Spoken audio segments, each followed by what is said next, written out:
You can't find anywhere in the world like Bangkok. But in Bangkok, you can always find food. This episode, I discover the city's #1 dish. From the fresh market to the street stalls, the taste of this city is as surprising as it is alluring. So don't watch this if you're hungry.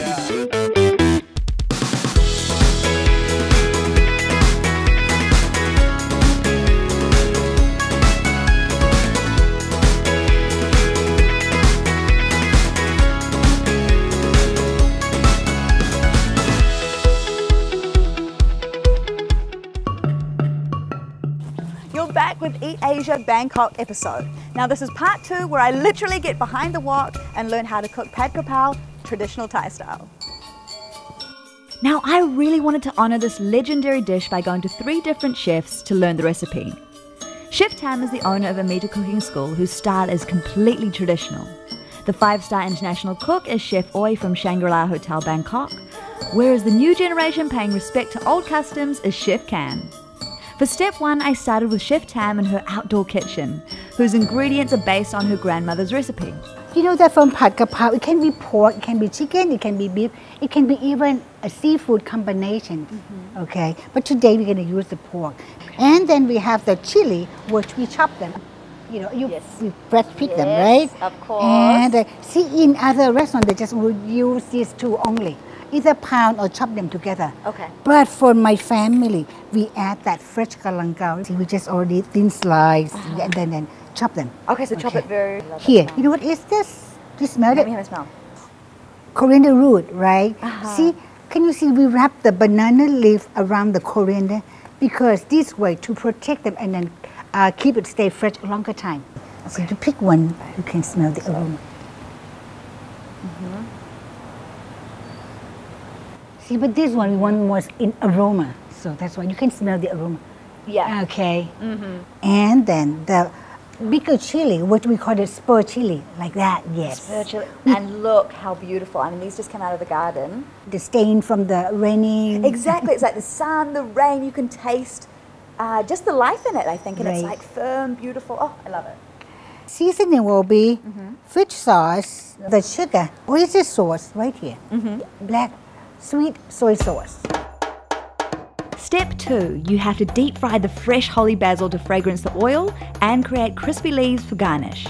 See, I think the oil starts to be hot. So we can check the oil by just, yes, okay. And then we can put, see, but remember that you have to make sure that all the holy basil leaf is completely dry. Otherwise, when you deep fry, they will jump, you know. And it will stick as well. Right, it's going to jump and then splash out. Okay, now Natalie, you can help me just stir it. Okay. Just stir it so that you get the heat evenly. And you can smell the aroma. On to step 3, making the flavor paste for krapow. I learned this is best done in a mortar and pestle to bruise the ingredients and release their oils. Start. Very good. Next will be coriander root. Oh, you can smell that. Yes. Good. Very good. You did it very, and then follow garlic, chopped chili. See, so you don't need to pound that much. Okay. Now. Okay, so we have got, I mean, about 12 cloves of garlic in there. Yes, right? something like that. Yes. You can smell the aroma. See. Honestly, that smells fantastic. I want to eat that. That's how good that smells. Moving on to Chef Oi. For step 4, fry the paste on a medium heat. Move to the next step when the garlic fragrance hits you. Then add the meat. And her tip is hand cutting her beef to retain the meat texture. Now you can tell that this is hand cut as opposed to mince, which gives it a nice texture, and it will look different on the plate as well, more kind of rustic, more authentic. Step 5 is to add the sauces. How you want it to taste is savoury with a touch of sweet and a big boot of spiciness. You don't really want a very hot pan because with garlic it can burn very quickly and it can get bitter if you burn garlic, right?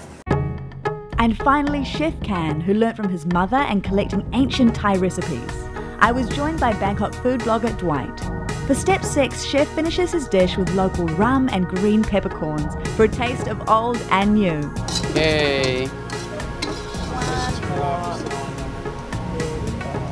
Okay. If I die, I will have this one. This will be your final meal? Yeah. Really? Are you going to try it with me? Of course. Okay.